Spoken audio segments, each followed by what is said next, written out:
ஓம் ஸ்ரீ ராகவேந்திராய நமக. நேற்றைய உரையில் பிருந்தாவன பிரவேசத்திற்கான ஏற்பாடுகள் எல்லாம் முடித்த ராகவேந்திரர் தான் பிருந்தாவன பிரவேசம் மேற்கொள்வதற்கு முன்பாக சில கடமைகள் இருக்கின்றது என்று ஸ்ரீ யோகேந்திர தீர்த்தர் என்று பட்டம் கொடுத்து தன்னுடைய அண்ணனின் பேரனான வெங்கண்ணாச்சாரியாருக்கு ஸ்ரீ ராகவேந்திரர் சந்நியாசம் அளித்தார்.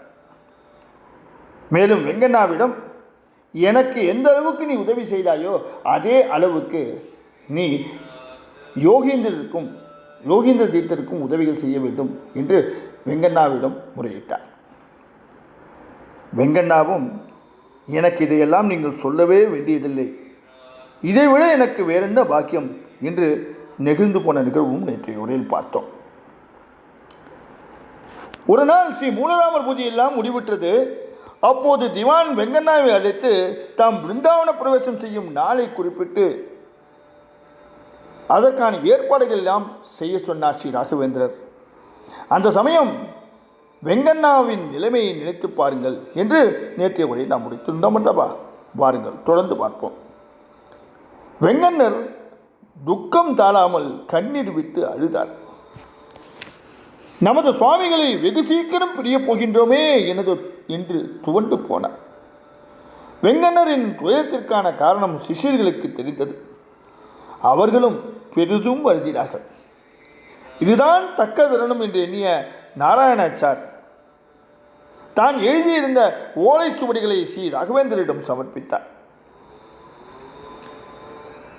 ஸ்ரீ ராகவேந்திராச்சார் நாராயணாச்சார் எழுதிய அந்த ஓலைச்சுவடிகளை எல்லாம் பெற்றுக்கொண்டார்.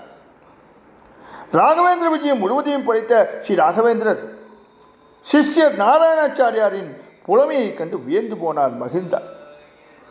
ஒருவருடைய சரித்திரத்தை அவருடைய இருந்து எழுதி அதை அவரிடமே காண்பித்து ஒப்புதல் பெறுவது சாதாரண காரியமா?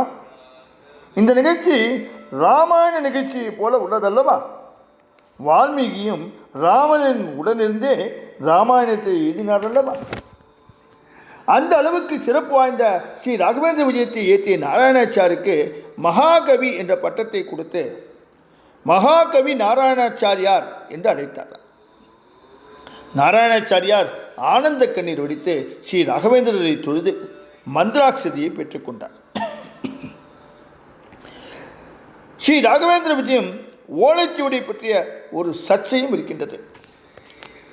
இது 16 அத்தியாயங்கள் கொண்டதென்றும் ஸ்ரீ ராகவேந்திரிடம் சமர்ப்பித்த போது ஸ்ரீ மத்வ விஜயத்திலும் 16 அத்தியாயங்கள் தான் இருந்தது என்றும், ஆனால் இதிலும் 16 வேண்டாம் என்று சொல்லி 10 அத்தியாயங்களை மட்டும் திருப்பி தந்ததாக ஒரு சிலர் சொல்கின்றார்கள். ஸ்ரீ ராகவேந்திரரே கடைசி 6 அத்தியாயங்களை எடுத்துக்கொண்டாரா அல்லது தொலைந்து போய்விட்டதா என்பது குறித்த தக்க ஆதாரங்கள் எதுவும் இல்லை. ஆதலால் எப்படி வேண்டாலும் இருக்கலாம் என்று சொல்ல வேண்டியிருக்கின்றது. இதையடுத்து மற்றொரு நிகழ்ச்சியும் நாம் பார்க்கலாம்.